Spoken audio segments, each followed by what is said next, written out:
Good afternoon and welcome to All Amateur Sports Network continued coverage of the 2016 Normandy Holiday Invitational. And today we have a special guest all the way from Chicago. We have Coach Nelson, also known as Coach Wolf of Chicago Farragut.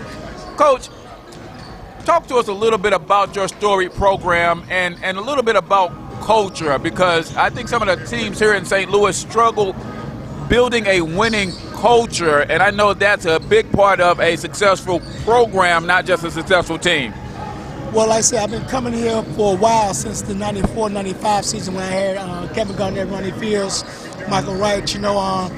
We used to come out here all the time to play against Bashan and a few of the other teams that you guys had in. It was always a good trip for us. Good deal. I know quite a few people in St. Louis. They look forward to us coming down. Whenever we get down, they usually show up and pop in and see what we're working with this year.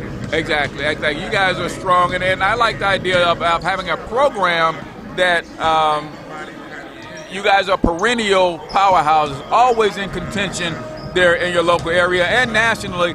How do you make that happen when you get a new crop of kids regularly? How do you create the environment or the culture that produces that winning attitude all the time? Well, like I said, history has a lot to do with it. A lot of these guys realize that the team that they're playing on, a lot of tough guys playing on this team.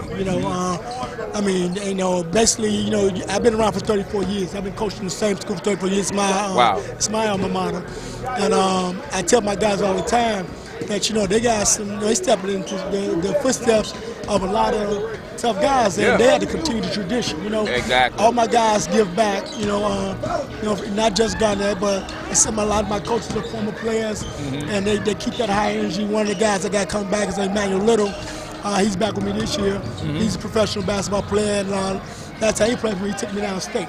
Gotcha. I said he just got that. He tell those war stories, this, that, and that, and tell what it's like to produce at that high level, and expects nothing less than those guys to bring it. You know what I mean? Exactly. Because the pride factor kicks in. Playing the Red West Conference. Right now we have 4 schools out of the 6 that are ranked in the top 25 in the city of Chicago. Whoa! So there's no days off. Exactly. I probably got the youngest team in the city. I got 2 seniors. I got 16 people in my entire program, both sophomore and varsity. So basically, that was my sophomore team. Gotcha. But okay. I only have 2 seniors and no juniors. Wow. So everybody else is like freshmen and sophomores. And gotta step up and gotta be ready to play. Yeah, they got to. So, and a lot of people say, well, early on, I was actually coaching both teams. They were like, why is it coaching both teams? I said, it's the same team. Right. We have to do what we got to do. I said, we usually play at my place. We play the sophomore team first, then the varsity team. I said, I can't do that this year because my sophomore is my body. I can't wear them out and then expect them to play against these other ranked teams. Exactly. We switched up a little bit, do some things. But those guys realize that they got to continue the tradition. We've been in this conference for 58 years. Gotcha. Without falling out of the conference. So it's a tough thing, And like I said, I talk to Kevin all the time, and he, whatever support he can get the guys and give it to him, I let him know, the man said, y'all, they gonna take care of y'all business, man.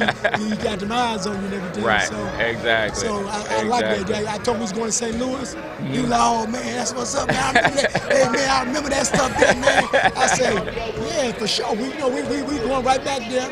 They're playing, and every year I come in, I'm hoping to find some guys that's willing to come back to the Normandy tournament and make it as competitive as possible. I told them, all you do is play the guys in front of you and whatnot. Right. We hope to get some guys to come in, give us a big challenge, because we need those challenges to get back into our conference. Exactly. Good deal. Yeah, Coach, just without giving details on the scheme, watching the way your guys play that 2-1-2 trap on the top is amazing.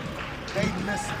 When you tell them to close, when you tell them to trap, they listen. So that's something that's obviously done in practice. Oh yeah, absolutely. Like I said, we every week we would go over some different type of press or some different type of trap, and we hit it hard. And what they realized, that I've been around long enough, whereas when I say trap, you ain't got to second guess it, okay? Because I got all the bases covered. Right, I showed to them. We even videotaped the practices, and I showed them to them on the practice. You know why I told you to do this? Because I stopped the tape and say, you see this right here? Who's behind you? Oh, so you cool. Right. You can do that, okay? Exactly. Trust me, I'm trying to win. I ain't trying to set you up. Right. And since they're doing that now, they can kind of play with reckless abandon, you know, because they're like, this is what the coach wants me to do. So I'm going to do what he wants me to do. What he says and go all out. And whatever happens is going to happen, and usually have good results, you know, based on that. I mean, I'm looking at these guys and I'm smiling, and they looking at themselves on tape and saying, yeah, we looking good, weren't we? I said, yeah, for real, you were though, you know? Right. I said, but I need you guys to continue to do that. That's how you end up beating the top teams. Like, they end up getting ranked early this year. Because they thought, this is going to be a down year for them because you got all them freshman sophomores. Right. So, like our second game, we beat the number 9 team in the area. They had the top 25. We beat the number 9 team. And they looked at me and said, your roster is wrong, coach. You got freshmen and sophomores on there. I'm like, they are freshmen. That's what I got. Wait a minute. I said, hey, they don't know they ain't supposed to win. Right. I said, they just go out there and do what I asked them to do. And the end result, they end up winning. And then I said, could you please not rank us? No, coach, we can't do that.